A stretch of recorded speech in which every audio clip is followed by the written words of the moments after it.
ভাইরা আমার, আল্লাহ পাক সূরাতুস সাফফার মধ্যে বললেন ৯৯ থেকে ১০৪ নম্বর আয়াতে আল্লাহ পাক কোট করে ডাইরেক্টলি রুলস হিসেবে আমাদেরকে গাইডলাইন হিসেবে আল্লাহ তাআলা রব্বে কারীম সূরাতুস সাফফাতের মধ্যে বললেন, আল্লাহ পাক রব্বে কারীম বললেন, রব্বি হাবলি মিনাস সালিহিন। হযরত ইব্রাহিম আলাইহিস সালাম আল্লাহকে বললেন, আল্লাহ আমার একটা ন্যায়পরায়ণ সুন্দর চরিত্রবান সন্তান দরকার। আল্লাহ পাক বললেন, হে ইব্রাহিম তুমি কোনো চিন্তা করো না, ফাবাশশারনাহু বিগুলামিন হালিম, নিশ্চয় আমি তোমাকে একটি ন্যায় পরিমাণ চরিত্রবান বুদ্ধিমাত্রী একটা ছেলে আমি তোমাকে দান করলাম।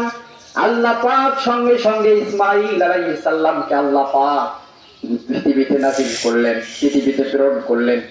আল্লাহ পাক রব্বে কারীম যখন ইব্রাহিম আলাইহিস সালামের সন্তান ইসমাঈল আলাইহিস সালামকে নাযিল প্রেরণ করলেন, প্রেরণ করার সঙ্গে সঙ্গে যখন ইব্রাহিম আলাইহিস সালামের পুত্র ইসমাঈল আলাইহিস সালাম ৭ থেকে ৮ বছর হলো, কিছু কথাবার্তা বলতে পারে, হাঁটাহাঁটি করতে পারে, হযরত ইব্রাহিম আলাইহিস সালামের পুত্র আল্লাহ পাক রব্বে কারীম একটি স্বপ্নের মাধ্যমে আল্লাহ তাআলা একটি ওহী নাযিল করলেন। আল্লাহ পাক এই ওহীর মাধ্যমে জানাইতে চান এটা একটা পরীক্ষা।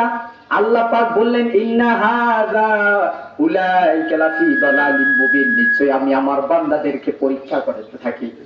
আল্লাহ পাক রব্বে কারীম মানুষকে পরীক্ষা করতে থাকেন। আর এই কুরবানিটা হলো একটা পরীক্ষা।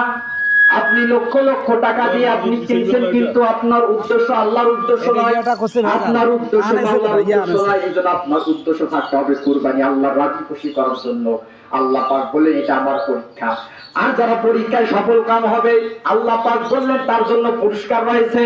এমন তেমন পুরস্কার নয়, আল্লাহ পাক বললেন, ইন্নাল্লাযীনা আমানু ওয়া আমিলুস সালিহাতি কানাত লাহুম জান্নাতুল ফিরদাউস নুজুলা। আল্লাহ পাক বললেন পৃথিবীর মধ্যে এইরকম পৃথিবীর চাইতে ১০০০ গুণ ১০ গুণ বড় আল্লাহ তাআলা একটি জান্নাত তৈরি করে রেখেছেন। যারা কুরবানি দিবেন আল্লাহর সন্তুষ্টির জন্য, আল্লাহ পাক রব্বে কারীম তার জন্য একটি জান্নাত বরাদ্দ করে রেখেছেন।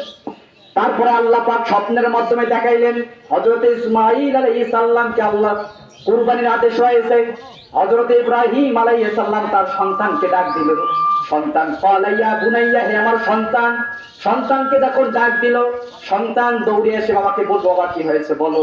তখন হযরত ইব্রাহিম আলাইহিস সালাম বলতেছেন, বাবা আল্লাহ পাক আমাকে একটি স্বপ্নের মাধ্যমে তোমাকে কুরবানি দিতে বলেছে।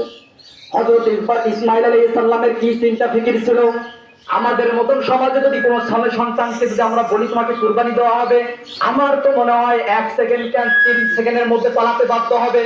কিন্তু সাইয়্যিদিনা ইব্রাহিম আলাইহিস সালামের পুত্র হযরত ইসমাঈল আলাইহিস সালাম যখন শুনলেন আল্লাহর উপর অর্ডার আছে, আল্লাহর স্বপ্নের মাধ্যমে আল্লাহ তাআলা ওহী পাঠিয়ে দিয়েছে তাকে জবাই করতে হবে, সঙ্গে সঙ্গে ইব্রাহিম আলাইহিস সালামের কথায় ইসমাঈল আলাইহিস সালাম রাজি হয়ে গেলেন।